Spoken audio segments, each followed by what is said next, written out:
E aí pessoal, tudo bem? Olha que chuva gostosa tá caindo aqui no meu quintal. Eu vim compartilhar o que eu ando estudando e adicionar algumas reflexões, assim, umas filosofias de boteco que tá me fazendo pensar e eu quero dividir isso com vocês. Era uma vez, vou contar uma história, era uma vez uma galera que estava inventando letra nova para tudo que existia no mundo e eles inventaram uma letra para escrever carro. Essa letra tem 7 traços e você tem que escrever nessa ordem aqui, 1, 2, 3, 4, 5, 6, 7. Essa letra no Japão ela foi adotada para carro e é kuruma, só que não basta você saber que carro é kuruma, você tem que saber chá, porque senão você não consegue formar palavras que envolvem carro, como bicicleta, trem e outras coisas que vão envolver esse elemento. Então, em japonês, quando você aprende uma letra, você tem que aprender diferentes maneiras, na maioria das vezes, pelo menos duas, de pronunciar aquela letra. O mandarim ele veio meio que para simplificar a coisa.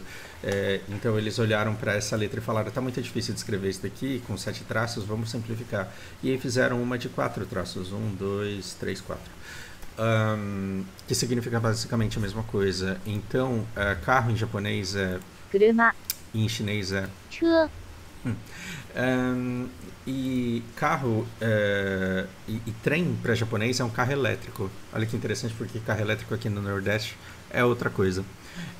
Então o carro ele vai ser. 電車、E para o chinês não vai ser carro elétrico, vai ser um carro de fogo.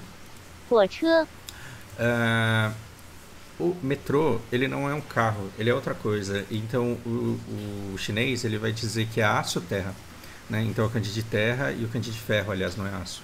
地鐵、E o japonês ele vai usar exatamente o mesmo kanji de terra, só que ele lê de outro jeito, o mesmo kanji de ferro, só que ele lê de outro jeito, só que ele vai falar que o ferro ele está debaixo da terra e não na terra para diferenciar do trem. 地下鉄、Ahn, a, a bicicleta originalmente é um carro que gira próprio. Essa letra aqui é self. Então, um carro que gira self é um carro que você pedala. 自転車、E em chinês eles simplificaram pelo menos essa letra e ao invés de ser ó preguiça, né? Aqui tem 7, 8, 9, 10, 11. Ao invés de 11, 1, 2, 3, 4, 5, 6. Deu uma diminuída e aí deixou de ser um carro que gira selfie para ser um carro que vai selfie. Então é um. 自行車、E aí a coisa se divide. E aqui é uma outra problemática que eu quero apresentar para vocês, que eu quero que vocês me ajudem a pensar, porque eu não sei o que eu penso sobre isso. Eu achava os japoneses extremamente geniais porque eles se globalizaram e eles absorveram muitas palavras de fora sem ter que inventar kanji novo para isso. Quando eu morava no Japão, eu achava chinês burro porque ele inventava letra nova para dizer coisas que eles não precisavam, era simplesmente importar. Só que não é como se eles estivessem inventando letras novas, eles só fizeram combinações diferentes.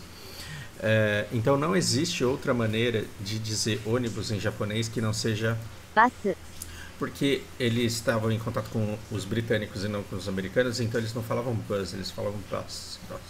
Eu não sei fazer sotaque britânico. Bus. E o japonês entendeu. バス、E é a única maneira que eles têm de falar ônibus. Enquanto que no chinês, gongon é público e que chi é uma outra. Minha pronúncia é horrível. É uma outra maneira que eles têm de dizer carro. Não é só o ch, mas é um ch a vapor. É o carro comum, normal. Eu sei que não é a vapor, mas é a fumaça que sai do escapamento que eles estão falando aqui. Então, o ônibus para eles é 公共汽車、Gongon teacher. Aí você fala, pô, chinês é burro, é muito mais difícil falar. Então, eu não sei se isso vale pra tudo, porque como é que eu falo táxi em japonês? タクシー、E não existe outra maneira de dizer táxi que não seja isso. E em chinês, eles não usam a palavra táxi, eles usam出租車、que é basicamente um carro alugado. E aí você pode até falar que carro alugado é outra coisa, que é o rent-a-car, mas eles têm a expressão deles para rent-a-car. A coisa aumenta porque, por exemplo, você tem em japonês você não tem outra maneira de dizer computador que não seja. コンピュータ E em chinês eles pegaram simplesmente a palavra de elétrico e a palavra de cérebro e escreveram ー、電腦、isso daqui é computador para eles.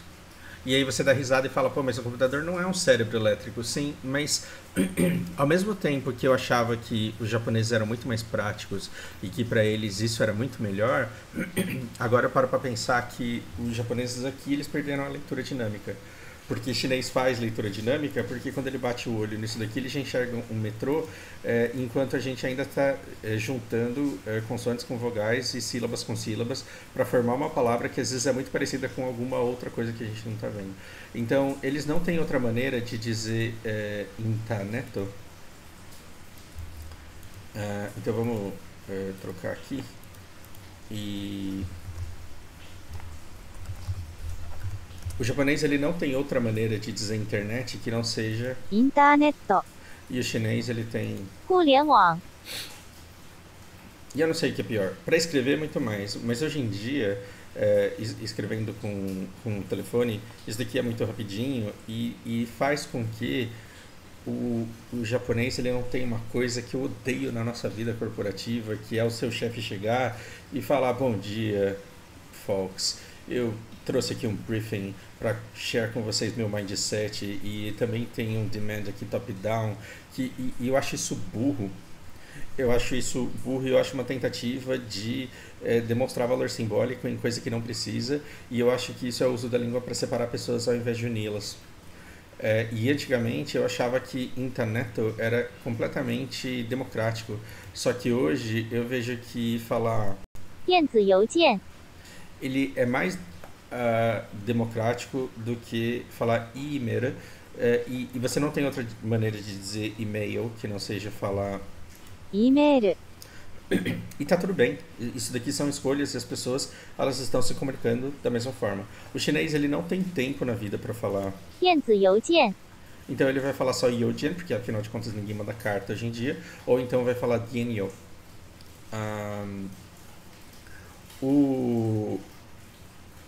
O meu ponto aqui cada povo meio que fez a sua escolha e o que eu achava que era extremamente prático e sim é fácil para aprender, por outro lado é difícil de manter porque chega uma hora que você olha para o idioma japonês e você vê que ele está todo katakanado. Katakana é essa grafia fonética aqui, que dá muito mais trabalho para o cérebro captar e que o chinês ele mantém assim uma vantagem competitiva pelo menos na hora de ler. E eu acho que a capacidade de leitura de assimilação do chinês é maior hoje, embora o processo para um estrangeiro chegar até lá e entender tudo que está escrito seja muito mais difícil. Eu não vou falar isso com muita certeza porque estou pensando ainda, só estou compartilhando com vocês coisas que eu estou descobrindo agora.